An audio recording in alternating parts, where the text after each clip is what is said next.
আসসালামু আলাইকুম দর্শক মণ্ডলী, অনেকদিন পর স্পোর্টস টক উইথ শামসুল ইসলামের আজকের পর্বে আবার স্বাগত জানাচ্ছি আপনাদের সবাইকে। এবং ফ্রেমে আপনারা দেখতে পাচ্ছেন এই ভার্চুয়াল প্ল্যাটফর্মে তিনজন অতিথিকে আমরা পেয়েছি, যারা প্রত্যেকেই নিজ নিজ জায়গা থেকে এক একজন বিদগ্ধ আলোচক। আমরা পাকিস্তান জয় করেছি প্রথমবারের মতো। দীর্ঘ 22 বছরের পথ পরিক্রমায় পাকিস্তানে হয়তো মুলতানে 2003 সালে প্রথম জয়ের স্বাদ নিতে পারত বাংলাদেশ, কিন্তু সেদিন স্লাইস অফ লাক বাংলাদেশের সাথে ছিল না, আমরা পারিনি। তবে 2024 রাওয়ালপিন্ডির মাঠে একটি নয়, টানা দুটি ম্যাচ জিতে ক্রিকেটীয় পরিভাষায় হোয়াইট ওয়াশ করতে সক্ষম হয়েছে বাংলাদেশ দল পাকিস্তানকে পাকিস্তানের মাটিতে।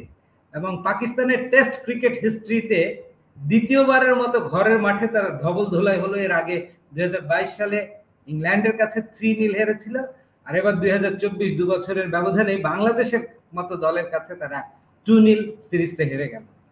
অনেক কথা আমাদের বলবার আছে, অনেক স্ট্যাটস এই ম্যাচ এই সিরিজ জন্ম দিয়েছে বাংলাদেশের পক্ষে। সবগুলো নিয়ে কথা হবে। শুরুতে পরিচিত হতে চাই আমাদের আজকের অতিথিদের সঙ্গে। স্ক্রিনে উপরে ডান দিকে কমলা রঙের টি শার্ট পরে অত্যন্ত ইয়াং ম্যান দেখতে, কিন্তু বয়সে একজন প্রবীণ, খন্দকার সালেক সুফি ফ্রম অস্ট্রেলিয়া। আরো একজন ইয়াং ম্যান স্ক্রিনের নিচে বাঁ দিকে শ্রদ্ধেয় নিখিল রঞ্জন দাস, রেডিও টেলিভিশনে যার কমেন্ট্রি আপনারা শুনছেন শোনেন। আমাদের সঙ্গে রয়েছেন ওয়ার্ল্ড ক্রিকেট কনজিউমার হিসেবে নিজেকে যিনি অভ্যস্ত পরিচিত করতে, নাইমুল হাসান, বিশিষ্ট ক্রীড়া সংগঠক, আলোচক, বিশ্লেষক। Gentleman, welcome you everyone. এবং আমরা অনেকদিন পরে এই প্ল্যাটফর্মে আসলে কথা বলার সুযোগটা নিয়েছি। আমরা একে একে কথা বলবো, দর্শকরা নিশ্চয়ই এনজয় করবে। আমাদের ঝাঁপিতে প্রচুর কথা জমা আছে আমি জানি, এবং সেজন্যই শুরুতে অনুরোধ করব, দর্শক আপনাদের যদি কোনো জিজ্ঞাসা থাকে, প্রশ্ন থাকে, আপনারা কমেন্টে আমাদের এই অতিথিদের কাছে প্রশ্নের উত্তর খুঁজতে পারেন। আমরা চেষ্টা করব সাধ্যমতো আমাদের সীমিত সামর্থ্যের মধ্যে আপনাদেরকে উত্তর দেবার। সালেক ভাই, আপনাকে যদি বলি, আপনি তো একজন ক্রিকেটের পাড় ভক্তই শুধু নয়, অস্ট্রেলিয়ার মতো জায়গায় থাকেন, বাংলাদেশের ক্রিকেট, বিশ্ব ক্রিকেট আপনি ফলো করেন। নট অনলি দ্যাট, ক্রিকেট নিয়ে কথা বলেন, ক্রিকেট নিয়ে নিয়মিত বাংলা এবং ইংরেজি দুটো মাধ্যমে লেখেন। এই সিরিজটা নিয়েও প্রায় প্রতিদিনই আপনি বিভিন্ন গণমাধ্যমে লিখেছেন। তো শুরুর বক্তব্য আপনি কিভাবে শুরু করবেন, খন্দকার সালেক সুফি ফ্রম অস্ট্রেলিয়া? ধন্যবাদ। যেহেতু বেশ কিছুদিন পরেই আমরা এসেছি, আমি শুরুতেই বাংলাদেশের সাম্প্রতিক যে রাজনৈতিক পরিবর্তন হয়েছে, সেই পট পরিবর্তনে যে তরুণ যুবকরা আত্মাহুতি দিয়েছেন, তাদের আত্মার প্রতি গভীর সমবেদনা জানাচ্ছি, এবং যারা আহত হয়েছেন তাদের প্রতি সমব্যথী। এবং একই সঙ্গে যে প্রলয়ঙ্করী বন্যা হচ্ছে দেশে, সেই বন্যা ভাসিতে যারা ভাসছেন তাদের জন্য সমবেদনা জানাচ্ছি।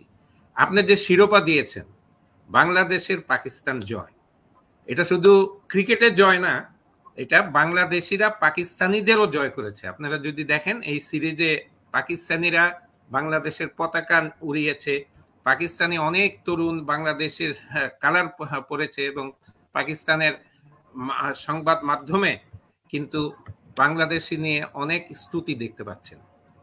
নিঃসন্দেহে বাংলাদেশের 24 বছরের টেস্ট জীবনে এটা একটা অনন্য মাইল ফলক হয়ে রয়েছে। কারণ এই প্রথমবারের মতো বাংলাদেশ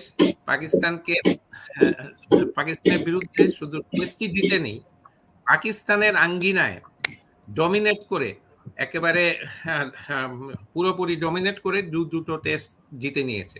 আপনি যদি দেখেন, দুটি টেস্টে 4টা ইনিংসে, শুধু প্রথম টেস্টের ফার্স্ট ইনিংসে ওরা, যদিও বাংলাদেশ সুন্দর শুরু করেছিল, 3টা উইকেট নেওয়ার পরে একটু বাংলাদেশের বোলিং অ্যাটাক এলোমেলো হয়ে যাওয়ায় ওরা রিজওয়ানের ব্যাটিং এর ধরে 400 উপরে রান করেছিল। কিন্তু এরপরে প্রত্যেকটা ইনিংসেই, একমাত্র সেকেন্ড টেস্টের বাংলাদেশের প্রথম ইনিংসে 22 রানে 6 উইকেট ছাড়া পুরোটাই কিন্তু বাংলাদেশ ডমিনেট করেছে। ব্যাটিং বলেন, বোলিং বলেন, তুখোর ফিল্ডিং, ইভেন খেলার কিছু সূক্ষ্ম জিনিস, যে ডিআরএস নেওয়া, সেগুলিতে কিন্তু বাংলাদেশ ওদের আউটক্লাস করে, এবং যোগ্য দল হিসেবেই কিন্তু বাংলাদেশ জিতেছে। বেশ কিছু মাইল ফলক হয়েছে। আমাদের প্রথম টেস্টে আমাদের মিস্টার ডিপেন্ডেবল মুশফিক প্রায় 200 রান 191 রান একটা বিরাট ইনিংস খেলেছে। ওই সময় আমাদের মেহেদী মিরাজও একটা ভালো পার্টনারশিপ ছিল এবং 4 দিন যে উইকেটে বোলারদের কোনো সহায়তা ছিল না, সেই উইকেটে প্রথম টেস্টের লাস্ট সেশনে বাংলাদেশের দুজন স্পিনার আমাদের মেহেদী মিরাজ এবং সাকিবুল হাসান ওদের ধসিয়ে দিয়ে বাংলাদেশ 10 উইকেটে জয়লাভ করেছে। পাকিস্তানের 70 বছরের ক্রিকেট ইতিহাসে পাকিস্তানের মাটিতে পাকিস্তান কিন্তু 10 উইকেটে পরাজিত হয়নি। শুধু এটাই না, এই ম্যাচটা হেরে যাওয়ার পরে পাকিস্তান কিন্তু to recover their glory, Pakistan মরিয়া হয়ে সেকেন্ড টেস্টে 3-4টা চেঞ্জ নিয়ে এসে মরিয়া হয়েছিল। সেকেন্ড টেস্টেও কিন্তু প্রথম দিন বৃষ্টি বিঘ্ন হলো, খেলাই হলো না। দ্বিতীয় দিন আবার টসে জিতে বাংলাদেশ যখন ওদের খেলতে দিল, তখন কিন্তু প্রথম ইনিংসে বাংলাদেশের পেসাররা আপনার তাসকিন এবং হাসান মাহমুদ খুব ভালোভাবে শুরু করেছিল। আমাদের তদুন বোলার রাওয়ালপিন্ডি এক্সপ্রেসকেই কাঁপিয়ে দিয়েছে, 150-152 স্পিডে বোলিং করেছে। এবং সেকেন্ড টেস্টের প্রথম ইনিংসে আমাদের মেহেদী মিরাজ 5টি উইকেট নিয়েছে, which is definitely Virat achievement. কারণ সবুজ উইকেটে অফ স্পিনার 5টা উইকেট প্রথম ইনিংসে নিবে, এটাও কিন্তু একটা নতুন ধরনের কিছু। এরপরে যখন বাংলাদেশ রিপ্লাই করতে শুরু করলো, উইকেটের কিছুটা সুবিধা নিয়ে এবং ভারী আকাশের নিচে পাকিস্তান পেসাররা কিন্তু বাংলাদেশকে ধসিয়ে দিয়েছিল 22 থেকে 6 উইকেট। অনেকটা আতঙ্ক জন্মেছিল সবার মনে যে বাংলাদেশ যদি অতি সহজে গুটিয়ে যায় তাহলে এই টেস্ট হাতছাড়া হয়ে যেতে পারে। কিন্তু সেই মুহূর্তে আমাদের লেট অর্ডারের লিটন কুমার দাস এবং মেহেদী মিরাজ অবিশ্বাস্য দৃঢ়তার সঙ্গে প্রতি আক্রমণ করে যে একটা 169 এর পার্টনারশিপ করলো, রেকর্ড পার্টনারশিপ। মানে টেস্ট ক্রিকেটের ইতিহাসে 50-এর নিচে 5টা বা 6টা উইকেট পড়ে যাওয়ার পরে এত রান আর কেউ করতে পারেনি। সেটাই কিন্তু ম্যাচের মোড় ঘুরিয়ে দেয়। আর আমরা যেখানে ওদের 272 রানের থেকে অনেক পিছিয়ে থাকার কথা, আমরা প্রায় 262 রান করে ওদের কাছাকাছি 274-এর জায়গায় 262 করি, 12 রানে পিছিয়ে থাকি। এমনকি আমাদের লেজের সারির ব্যাটসম্যান হাসান মাহমুদও কিন্তু 51টা বল করে খেলে 13 রানে অপরাজিত ছিল। তখনই কিন্তু বাংলাদেশের আশা হয়েছিল যে ধবল ধোলাই হবে, বা আমরা যারা বাংলা বাস বলি, কিছুটা শঙ্কা ছিল যে শেষ দিনে হয়তো বৃষ্টিতে ভেসে যেতে পারে। কিন্তু দেখেন, প্রকৃতিও বাংলাদেশের প্রতি সদয় ছিল। সব ওয়েদার ফোরকাস্টকে করে সূর্য ভেসে উঠলো এবং শেষ দিনে বাংলাদেশ চমৎকার বোলিং করে, বিশেষ করে আমাদের 2 পেসার, আমাদের হাসান মাহমুদ 5টা উইকেট এবং আমাদের সেই নাহিদ রানা 4টা উইকেট নিয়ে আমাদের আবারও ওদের স্বল্প রানে ওদের 172 রানে বুক করে দেয় এবং বাংলাদেশ শেষ দিনে এই রানটা চেস করে 4 উইকেটে চেস করে জিতে নেয়। এটা শুধু টেস্ট জয় বা সিরিজ জয় না, আমার মনে হচ্ছে এই দলের উপর থেকে যেন মেন্টাল ব্যারিয়ার সরে গেছে। তারা সবাই স্বাধীনভাবে ভালোভাবে সবাই প্রয়োগ করে খেলছে। আপনার সবচেয়ে বড় কথা, যদিও লিটন এই টেস্টে ম্যান অফ দ্য ম্যাচ বা Mehedi Miraz man of the series হয়েছে, কিন্তু এই জয়ে কিন্তু পুরো টিমেরই কন্ট্রিবিউশন ছিল, কম বেশি পুরো টিমেরই কন্ট্রিবিউশন ছিল। অনেকগুলি মাইল ফলক হয়েছে। সাকিব বাহাতি বোলার হিসেবে টেস্ট ক্রিকেটে হাইয়েস্ট উইকেট টেকার হয়েছে। এটা একটা বিশাল অর্জন। আর বিশেষ করে বাংলাদেশের এই ক্রাইসিস মোমেন্টে যখন সবাই বিপর্যস্ত আছে, নানা কারণে চিন্তিত আছে, এই জয়টা বাংলাদেশিকে সবকিছু কাজে উৎসাহিত করবে এবং বাংলাদেশিরা সারা বিশ্বে আরো মাথা উঁচু করে দাঁড়াতে পারবে বলে আমি বিশ্বাস করি।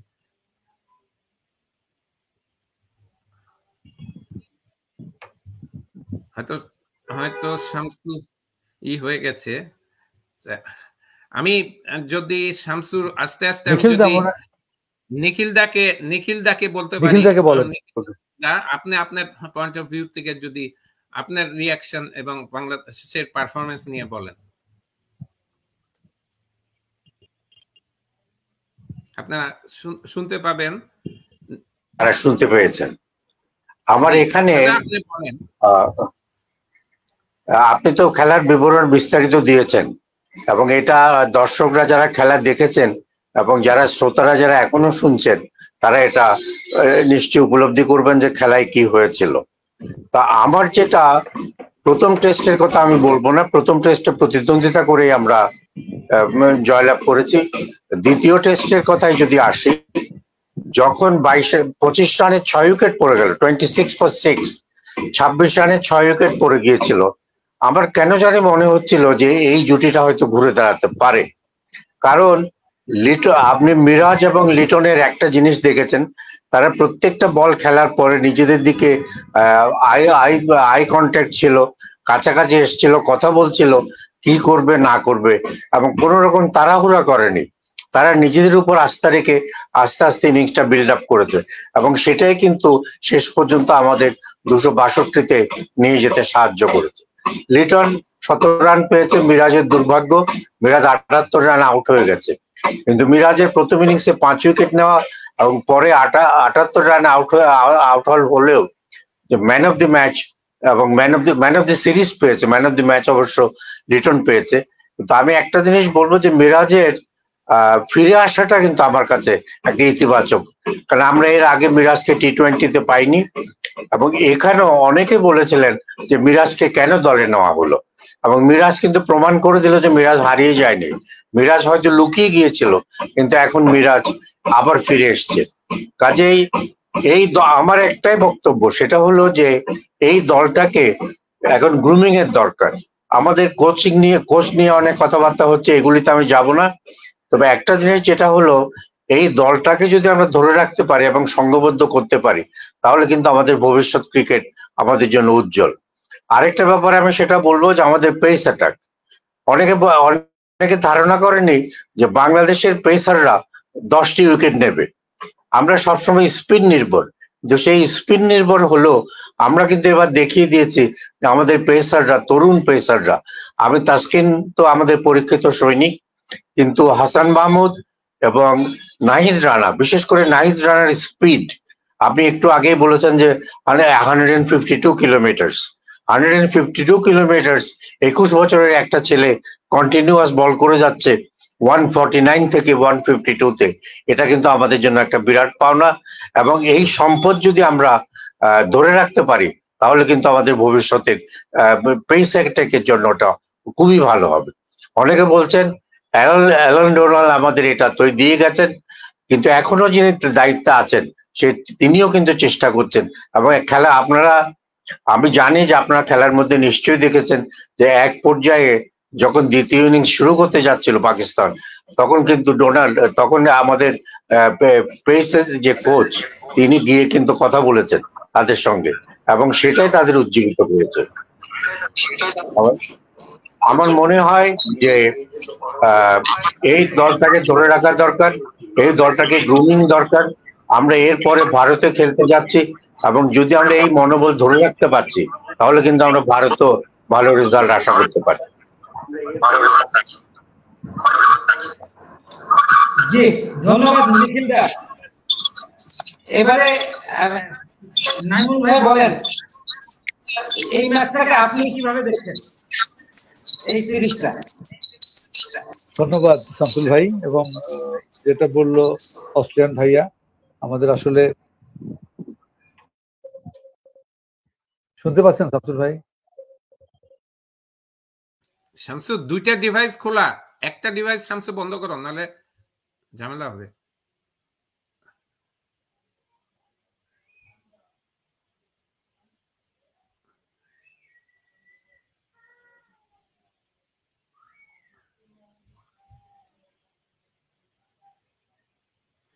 নাইমুল ভাই আউট হয়ে গেছে,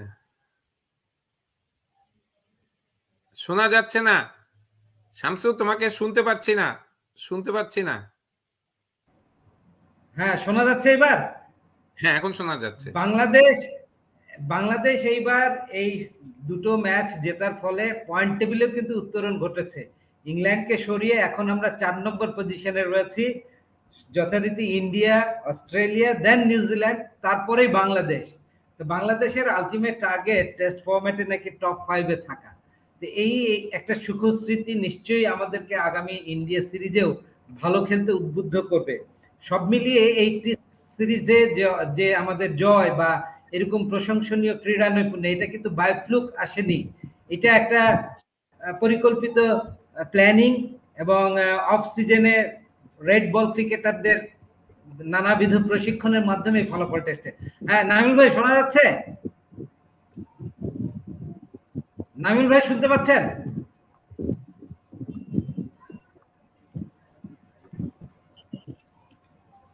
নাইমুল ভাই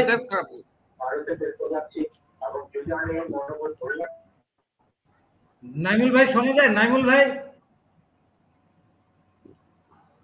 আচ্ছা আমার মনে হয় যে নাইমুল ভাই এখন আমাদেরকে প্রপারলি শুনতে পাচ্ছেন না,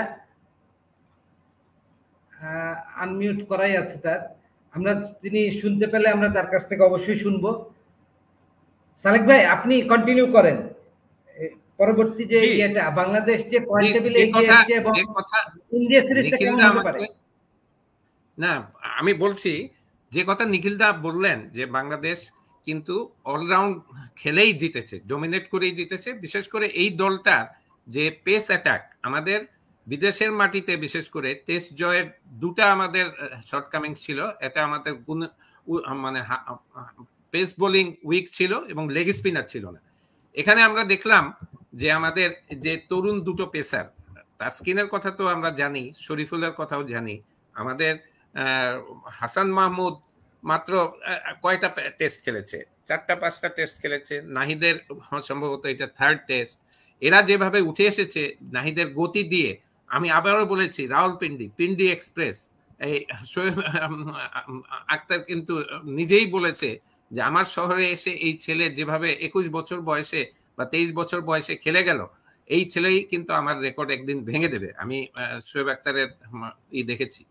যেহেতু আমাদের পেস অ্যাটাক খুব ভালো, যেহেতু আমাদের স্পিন তো আগেই ভালো ছিল, এবং এই সঙ্গে ভারতে খেলতে যাওয়ার আগে যদি আমাদের লেগ স্পিনার যে ঋষাদ যদি টিমে সংযুক্ত হয়, ঋষাদ খেলতে আসছে বিগ ব্যাশে, আমি সম্ভব হলে দেখব কিছু খেলা, তাহলে কিন্তু ভারতের সাথে আমরা প্রতিদ্বন্দ্বিতা করতে পারবো বলে মনে হয়। কারণ চেন্নাইতেই খেলা হবে দুটো টেস্ট, চেন্নাইয়ের মাঠে কিন্তু স্পিন নিবে, এবং বাংলাদেশ যে উজ্জীবিত হয়েছে, ভারত কিন্তু বাংলাদেশকে কাউন্ট করতে হবে। ভারত কিন্তু বাংলাদেশে পুশ ওভার করতে পারবে না। আর যে কথা বললেন, আমাদের অবস্থান যেহেতু 4 নম্বরে, ভারত থেকে যদি দুটো টেস্ট থেকে যদি আমরা অন্তত একটাও ড্র করতে পারি বা একটা কোনো ভাবে জিতেও যেতে পারি, ডোন্ট রাইট অফ, যদিও আমরা এক্সপেকটেশন করা খুব ঠিক হবে কি না জানি না, তাহলে কিন্তু আমরা এগিয়ে যাব। কারণ আমাদের আর বাকি থাকবে তাহলে ওয়েস্ট ইন্ডিজে খেলতে হবে, আর সাউথ আফ্রিকা বোধহয় বাংলাদেশে খেলতে আসবে। There is a possibility that আমরা প্রথম 4 জনের মধ্যে, অন্তত প্রথম 4 জনের মধ্যে শেষ করতে পারবো। It's a bright note. আর আপনি জানেন যে পুরো জাতিরই কিন্তু, যেহেতু তরুণরা আমাদের উজ্জীবিত করেছে, তরুণরা এখন পথ দেখাচ্ছে, পুরো জাতির মধ্যেই একটা জাগরণ জেগে গেছে, এবং সেই ইম্প্যাক্টে আমরাও পারি। আমাদের মধ্যে আমাদের একটা ধারণা হয়ে গেছে, উই ক্যান ডু অ্যাটিটিউডটা এসেছে। আমি মনে করি খুব ভালো হবে। এবং ক্রিকেট যে কথা বলেছেন, এই সিরিজের আগে কিন্তু প্রস্তুতিটা খুব ভালো ছিল। যদি হাতুরা সিং এর আসার আগেই কিন্তু দেশের কোচদের সাথেই আমরা খুব ভালো প্রস্তুতি নিয়েছিলাম। এই ভালো প্রস্তুতির জন্য, ফিটনেসের জন্য, আমাদের কমিটমেন্টের জন্য আমরা সফল হয়েছি। অ্যাবসলিউটলি।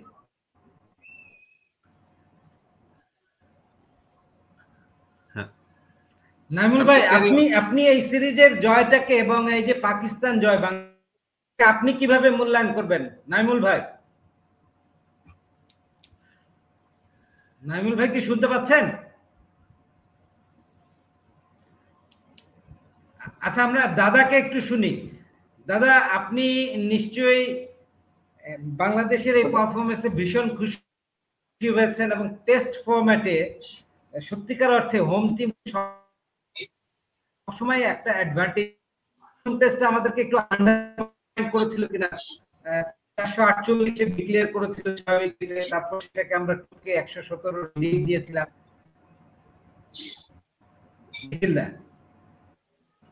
হ্যাঁ, আমার এখানে অ্যাকচুয়ালি আমি নেটটা খুব ডিস্টার্ব করছে, তারপরেও বলে যাচ্ছে, আমি জানি না আমাকে শুনতে পাচ্ছেন কিনা। একমাত্র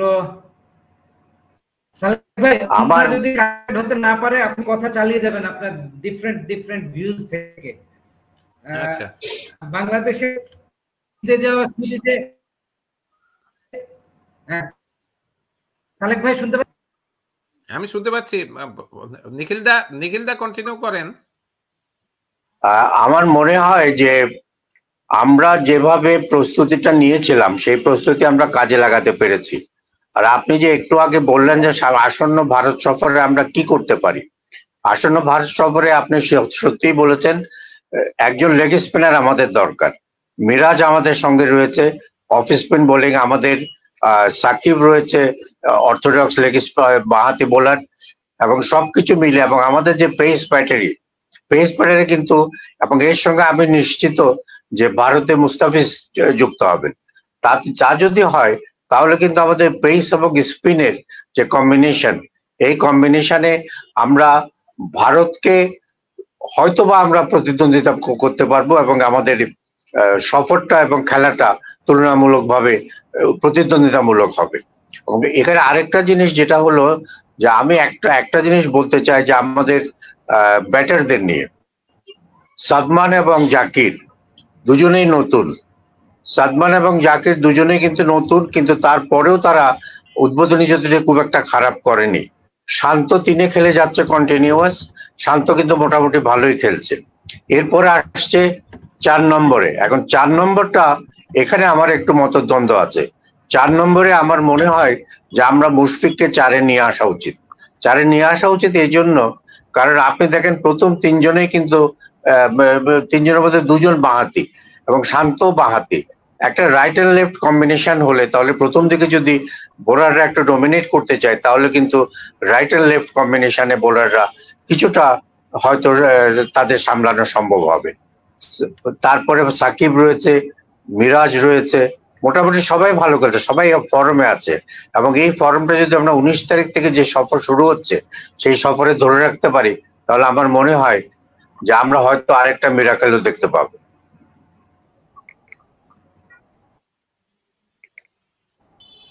নাইমুল ভাই এখন কানেক্টেড হয় কিনা দেখো। নাইমুল ভাই শুনতে পাচ্ছেন?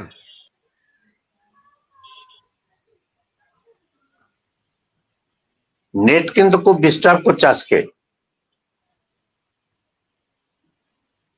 শামসু শুনছো? শামসুল শুনতে পাচ্ছেন? শুনতে পাচ্ছেন? হ্যাঁ, এখন শোনা যাচ্ছে, বলেন। শামসুল ভাই শুনতে পাচ্ছেন আমাকে? নিখিলদা শুনতে পাচ্ছেন? হ্যাঁ, শুনতে পাচ্ছি, বলেন।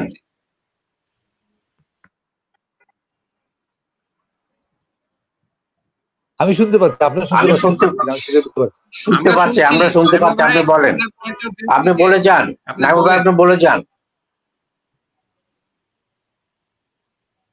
আমার কথা শুনে যাচ্ছে?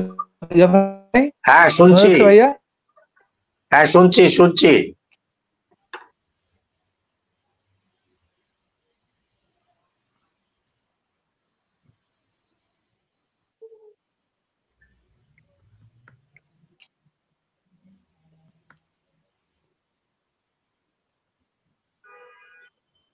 হ্যাঁ বলো শামসু।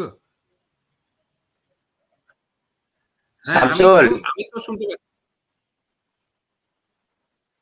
তাহলে ভাই শুনতে পাচ্ছেন? বলেন নাইমুল, আপনি বলেন। হ্যাঁ আচ্ছা, থ্যাংক ইউ।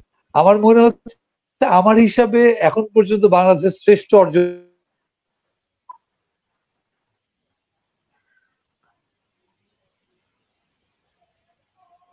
কোন রেজাল্ট বাংলাদেশের টিমের দেখেছি। এবং সবচেয়ে বড় কথা সেটা হচ্ছে যে, যেটা বলছিল সবাই, যে অলরাউন্ড পারফরমেন্স, সবাইয়ের কিছু অবদান আছে এই দুটো ম্যাচে। সবাইকে ইন্ডিভিজুয়াল যদি আপনি বলেন, এভরিওয়ান হ্যাজ কন্ট্রিবিউটেড হিজ।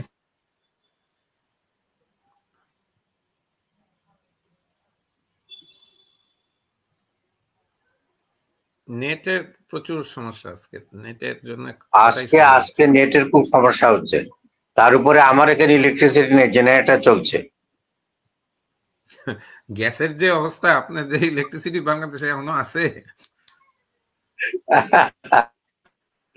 সাগরের ওইটা 3 মাস ধরে সাগরের ওইটা ঠিক করতে পারেনি এফএস এর ওটা। না, ওরা তো বলছে যে ওটা চালু হয়েছে। আমাকে না, চালু তো হওয়ার কথা ছিল, চালু হয়েছে কিনা আজকে খোঁজ নেব। আচ্ছা, উনাকে তো পাওয়া যাচ্ছে না, তাহলে দাদা আপনি যে কথা বললেন, ভারতে ডেফিনেটলি আপনি বলেন। আমাদের ভারতে আরেকটা সুবিধা হবে আমার মনে হয়, আমাদের পেস অ্যাটাকে আরেকটা অপশন চলে আসবে, কারণ এবাদত সম্ভবত ম্যাচ ফিট হয়ে যাবে।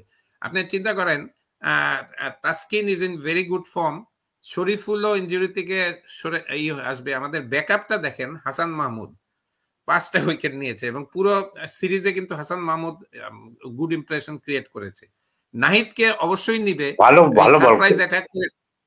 নাহিদ যে পেসে বোলিং করে এটা কিন্তু হকচকিয়ে দেয়। একটা হয় কি, একটা এক্সপ্রেস পেস বোলার এক এন্ডে থাকলে যেহেতু ব্যাটসম্যানরা তাকে খুব কেয়ারফুলি খেলতে হয়, সতর্কতার সাথে খেলতে হয়, অন্য এন্ড থেকে কিন্তু তখন অন্য বোলাররা আক্রমণ করতে পারে। এই অ্যাডভান্টেজ নিবে, পেস অ্যাডভান্টেজ থাকবে। যদিও আমি জানি না, ভারতেরও তো পেস অ্যাটাক খুব সমৃদ্ধ। ভারত পেস বোলিং এর থেকেও ভারত কিন্তু স্পিন দিয়ে, ভারতের লেগ স্পিনার থাকবে, বাহাতি স্পিনার থাকবে, অফ স্পিনার থাকবে, এবং ভারত স্পিনিং উইকেটই হবে। যেহেতু দুটো ম্যাচই সম্ভবত বাংলাদেশিদের নিয়ে, যেহেতু ভারতেও এখন সমস্যা আছে বিভিন্ন ভেন্যুতে, দুটো টেস্টই হয়তো আলটিমেটলি চেন্নাইতেই হতে পারে, এবং চেন্নাই উইকেট কিন্তু ট্রেডিশনালি সবসময় স্পিড সহায়ক। আমি মনে করি বাংলাদেশের সমস্যাটা হলো, যদিও এই সিরিজে চমৎকার ব্যাটিং করেছে টিম, ব্যাটিংটা টপ অর্ডারটা আরেকটু ঠিক করতে হবে। এবং আপনি ঠিকই কথা বলেছেন, টপ অর্ডারে left hand right hand combination থাকা উচিত, কারণ ভারত কিন্তু স্পিন দিয়ে কাবু করতে চেষ্টা করবে। স্পেশালি সবই যদি আমাদের লেফট হ্যান্ডার থাকে টপ অর্ডারে, ভারতের অফ স্পিন অ্যাটাক দিয়ে ভারত কাবু করতে চেষ্টা করবে। এই জিনিসগুলি সূক্ষ্মাতিটুক্ষ জিনিস। এটা তো হাতুড়া সিংহ তো ডেফিনেটলি থাকবে, হয়তো এখন চেঞ্জ হবে না, যেহেতু লিপুর মতো একটা ভালো ব্রেন এবং বিচক্ষণ একটা আছে আমাদের selector. Lipu will take care. মাঠের থেকে যে জিনিসটা হলো, আমাদের দেখেন এই অল্প সময়ের মধ্যে আমাদের স্কিল তো এতটা চেঞ্জ হয়ে যায়নি, আমাদের টেম্পারমেন্টটা এতটা চেঞ্জ হয়ে যায়নি, কিন্তু যেটা হয়েছে আমাদের মাইন্ডসেট চেঞ্জ হয়ে গেছে। আমরা কেন যেন আমাদের প্ল্যানিংটা করে মাঠে অ্যাপ্লাই করতে পারতাম না। এইবারই দুটো টেস্টে দেখলাম বাংলাদেশ একবারে চাপ মুক্ত হয়ে সবাই পয়েন্ট অফ ভিউ থেকে নিজেদের অ্যাপ্লাই করে খেলতে পেরেছে। বেশ কিছু ব্যাটিং বোলিং ফিল্ডিং এর পাশাপাশি বেশ কিছু চমৎকার ক্যাচ ধরেছে কিন্তু, এবং এন্টায়ার টিম কিন্তু উজ্জীবিত ফিল্ডিং করেছে।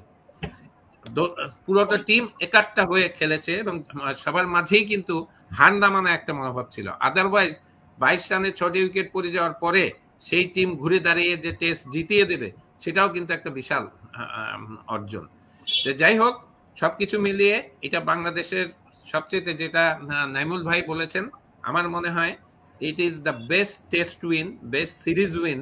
এবং আমি বাংলাদেশের যত ব্যাটসম্যানকে টেস্টে 100 রান করতে দেখেছি, লিটনের 100 রানটা কিন্তু সবচেয়ে আমি এগিয়ে রাখবো, কারণ এই 100 রানটা বাংলাদেশকে কিন্তু ধ্বংসের মুখ থেকে রক্ষা করে টেস্ট জয় করতে সহায়তা করেছে। এবং at the same time first টেস্টে 191 রান আমাদের যে সেটাও বিরাট জিনিস। আর আমি মনে করি এই সিরিজে মেহেদী মিরাজ যে ধরনের অলরাউন্ড পারফরমেন্স করেছে, সেই মুহূর্তে কিন্তু অলরেডি ওয়ার্ল্ডের one of the top allrounder হয়ে গেছে, অন্তত টেস্ট ক্রিকেটে। সবকিছুই শুভ লক্ষণ, কিন্তু এটা ধরে রাখতে হবে যে ধারাবাহিকতা পেলাম, সেই ধারাবাহিকতা ধরে রাখতে হবে। ভারতের কাছে সাথে যদি আমরা একটা অঘটন ঘটিয়ে দিতে পারি, তখন কিন্তু বাংলাদেশ কে নিয়ে আমরা অনেক বড় আশা করতে পারবো টেস্ট ক্রিকেটে।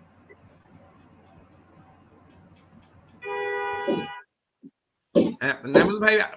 হ্যাঁ, আমার মনে হয় আমার কথা শুনতে পাচ্ছেন। হ্যাঁ, আমি যেটা বলছিলাম, যেখান থেকে শেষ করেছিলাম সেখান থেকে শুরু করি, যে আমাদের ছেলে পেলেগুলো এবার আমাদের দেশ যেই স্বাধীনভাবে করে দিয়েছে, সেই স্বাধীনতার কিছু সফল মনে সবাই আমরা ভোগ করছি।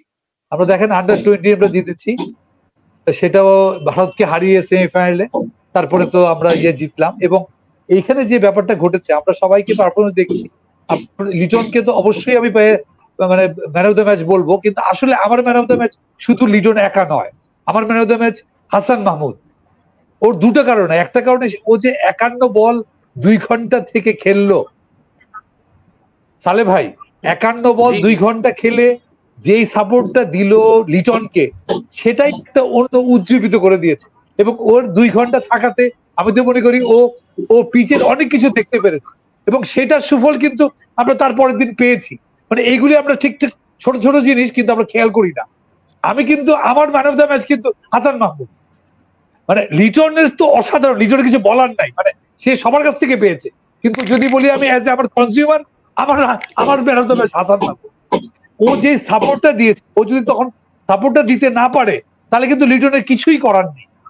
এই জিনিসগুলো কিন্তু আমরা সবাই একরকম ভাবে বুঝি না। তবে আমার man of the match Hasan Mahmud. এবং যেটা ভালো লেগেছে, আপনি যদিও সালে ভাই বলেছেন ভালো ফিল্ডিং করেছে, কিন্তু প্রচুর ক্যাচ কিন্তু মিস হয়েছে সালে ভাই, প্রচুর ক্যাচ মিস হয়েছে। এবং কিছু কিছু ক্যাচ এত সহজ ক্যাচ, হয়তো আমরা কঠিন ক্যাচ ধরতে পারবো না, আমাদের সেই সক্ষমতা নেই, আমি মেনে নিচ্ছি, কিন্তু কিছু কিছু সহজ ক্যাচ, যেমন রেজওয়ানের 0 রানে যে ক্যাচটা মিস করলো, সে তো খুবই আনফরচুনেট। এবার আসি ভারতের ইয়ে দিয়ে। এখন হয়েছে আপনি ইন্টারন্যাশনাল যেই আজকে আমি ডন দেখছিলাম, আমি অনেককে পাঠিয়েছি যে নিজের মাঠে হিউমিলিয়েশন পেয়েছে পাকিস্তান। মানে এত সুন্দর একটা, মানে আপনার প্রচ্ছদ করেছে, এত সুন্দর একটা লেখা লিখেছে।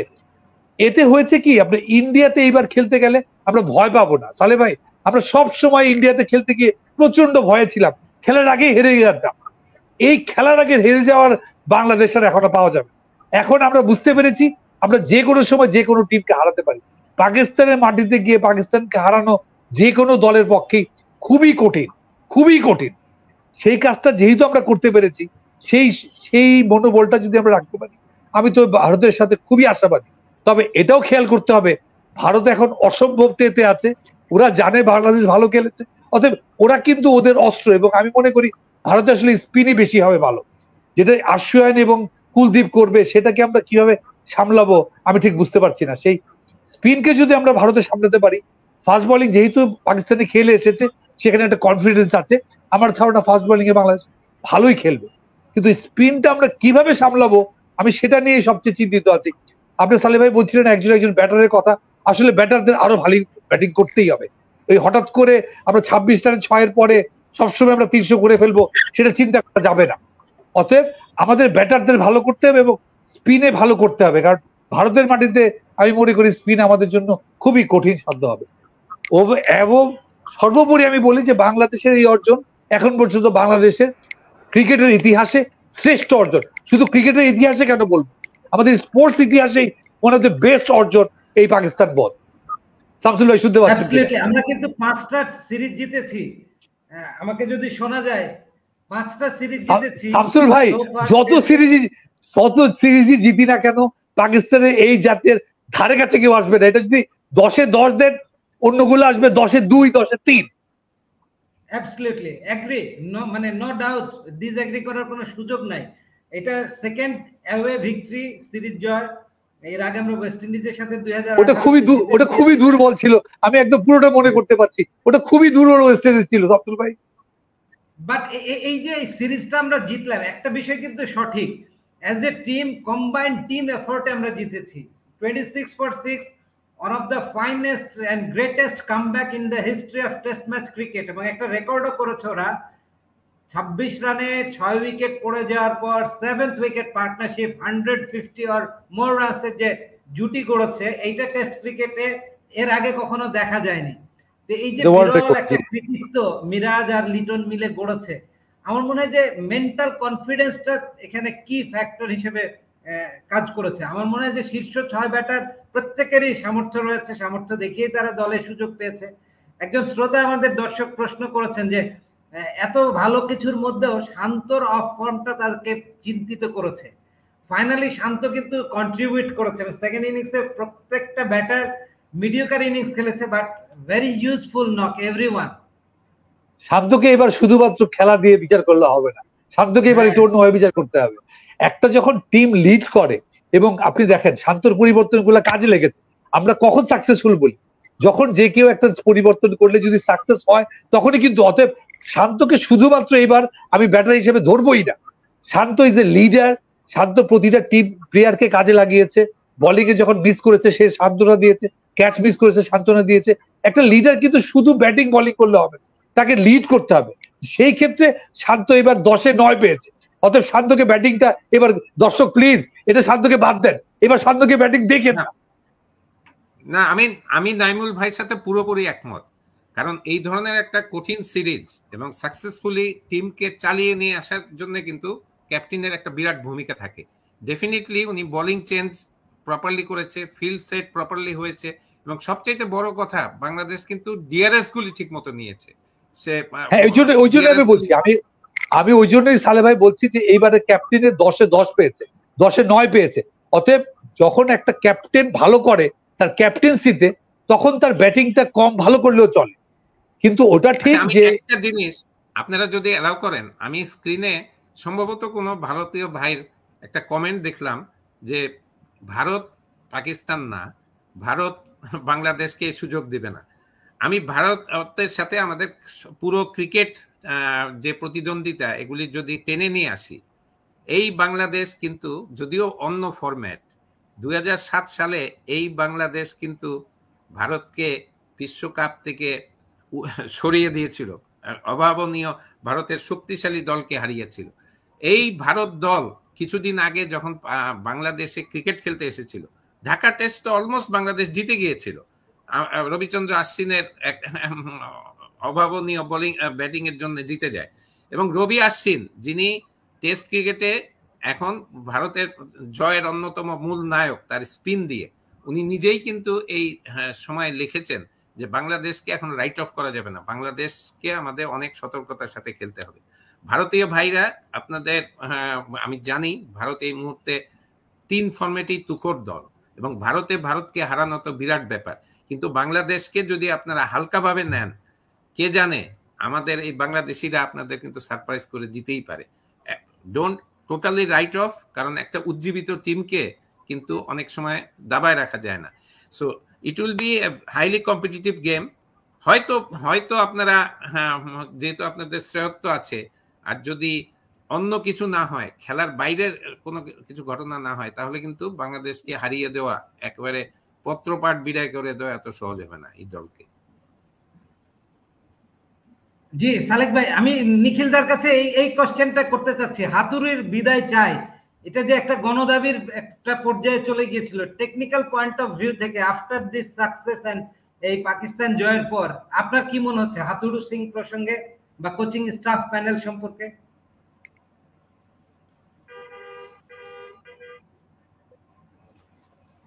কিন্তু টিমটা ভালো খেলছে এবং আমার মনে হয় আপনি যদি টেস্ট ম্যাচের প্রত্যেকটা দিন দেখে থাকেন তাহলে দেখবেন হাতুড়া কিন্তু এবার অনেক অ্যাক্টিভ ছিল। আগে যে সে একটা জায়গায় বসে থাকতো, এবার তাই না, সে খেলোয়াড়দের সঙ্গে আলাপ আলোচনা করছে, তার সহকর্মী যারা আছেন তাদের সঙ্গে আলাপ আলোচনা করছে। এখানে আরেকটা জিনিস যেটা হলো যে টিম একটা কম্বিনেশন এখন এসছে।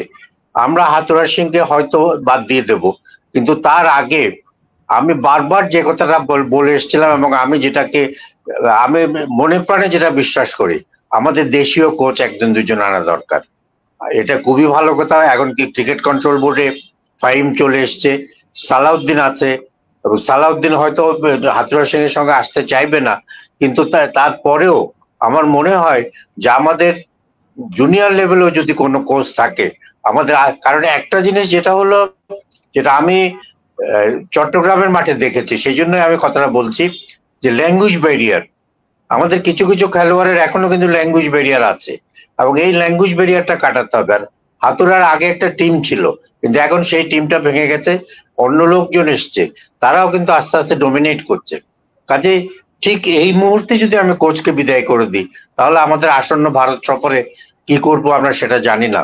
তবে হাতুড়া ভারত সফরে থাকবে এটা বিসিবি এখনো বলছে, এবং আমরা আশা করব যে নতুন একজন কোচ এসে টেক ওভার করার আগে যে গ্যাপটুকু আমরা পাবো, কারণ এরপরও আমাদের 2 দেশের বিরুদ্ধে টেস্ট ম্যাচ রয়েছে,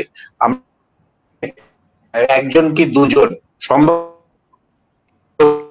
নিয়ে আসি, বিশেষ করে ফিল্ডিং কোচ এবং আমাদের পেস বোলিং কোচ এখন যিনি আছেন খুবই ভালো, উনি যেভাবে খেলোয়াড়দের সঙ্গে মিশে গেছেন তাকে এই মুহূর্তে সরানোর কোনো দরকার আছে বলে আমার মনে হয় না। তো হাথুরুসিংহে সিংহে তার 2025 পর্যন্ত তার কন্ট্রাক্ট রয়েছে, সেটা অবশ্য বিসিবি নিজেই দেখবেন।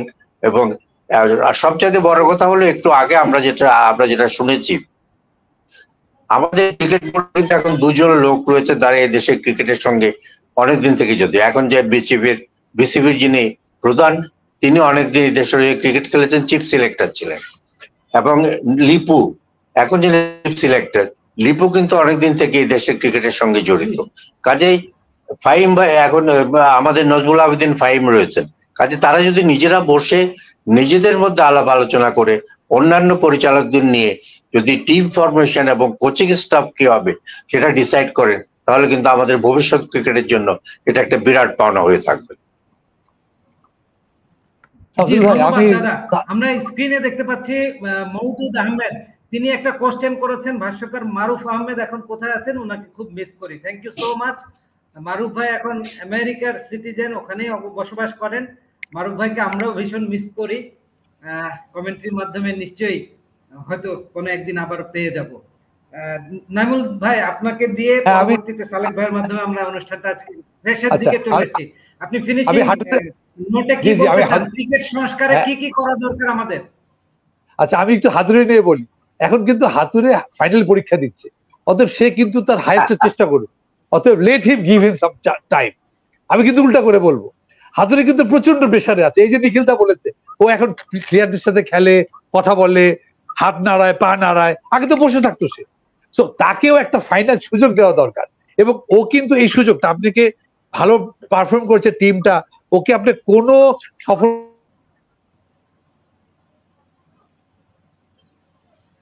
আবার কেটে গেছে,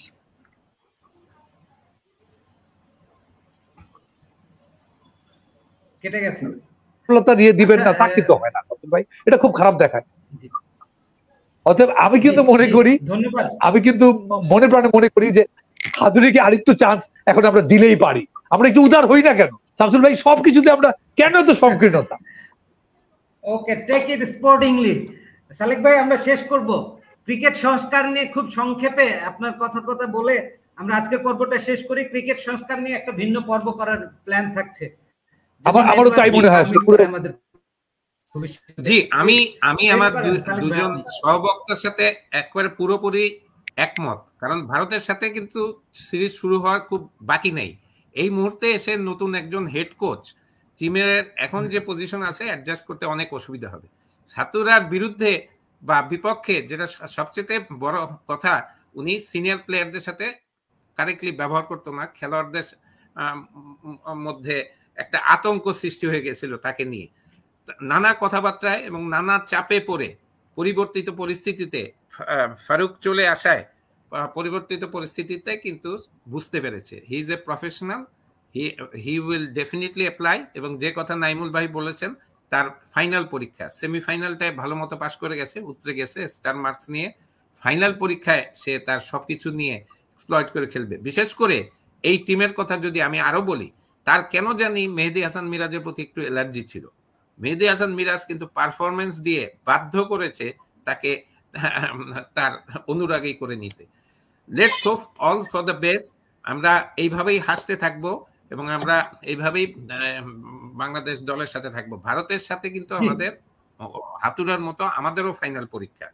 আমাদের এইখানে যে আমরা সিরিজটা জিতলাম এবং যে কথা আমাদের ভারতীয় বন্ধুরা বলেছে যে ভারত পাকিস্তান না, হ্যাঁ আমি বিশ্বাস করি ভারত পাকিস্তান না, কিন্তু এই বাংলাদেশও সেই বাংলাদেশ না যে বাংলাদেশকে নিয়ে আপনার সবসময় ইজি ওয়েতে জিতে গেছেন। তো ভালো, সবার জন্য শুভকামনা। ধন্যবাদ সালেক ভাই, ধন্যবাদ নাইমুল হাসান ভাই, নিখিল দা আপনাকে অশেষ ধন্যবাদ। স্ক্রিনে দেখছি রাজীব সালেকে ফিল্ডিং কোচ, মোহাম্মদ রফিককে স্পিন বোলিং কোচ করা হোক। নাম এসছে মোহাম্মদ সোহেলের নাম এসছে। স্থানীয় অনেক কোচই আছেন, ইতিমধ্যে তারা সুনাম কুড়িয়েছেন তাদের অধীনে বিভিন্ন দল, এ দল, হাই পারফরমেন্স ইউনিট, এরা ভালো করেছে দেশে বিদেশে সব জায়গায়। আমরা চাইবো যে আগামী দিনে আমাদের লোকাল কোচেসরা দলের সাথে কাজ করুক, জাতীয় দলে। আজকের আলোচনা এখানে শেষ করছি, আগামীতে আবারও কথা হবে। বাংলাদেশ জাতীয় ক্রিকেট দলকে প্রাণ ঢালা অভিনন্দন জানাচ্ছি। এই সাকসেস ধারাবাহিকতা ধরে রাখাটা এখন সামনে আমাদের big challenge, specially in India versus India test এবং তিনটা ম্যাচের টি20 সিরিজে। একই সাথে ছাত্র জনতার গণ অভ্যুত্থানের সবাইকে এই জয় উৎসর্গ করেছে শান্ত বাহিনী, সেটা যেমন একটা দারুণ দৃষ্টান্ত। লিটন, মেহেদী মিরাজ, এদের প্রাইজ মানি গুলো তারা মানে এই ছাত্র জনতার আন্দোলনে নিহত এক রিক্সা শ্রমিকের জন্য মেহেদী মিরাজ তার প্রাইজ মানি কন্ট্রিবিউট করবেন অ্যানাউন্স করেছেন। This are the fantastic গেস্টার। As a country আমরা সবাই মিলে কাঁধে কাঁধ মিলিয়ে একটা কাঙ্ক্ষিত গন্তব্যে এগিয়ে যেতে চাইলে এ দেশ সত্যিকার অর্থে সুন্দর সোনার বাংলা হয়ে উঠবে। আপনাদের সবাইকে ধন্যবাদ, মঙ্গল কামনা করছি প্রত্যেকের।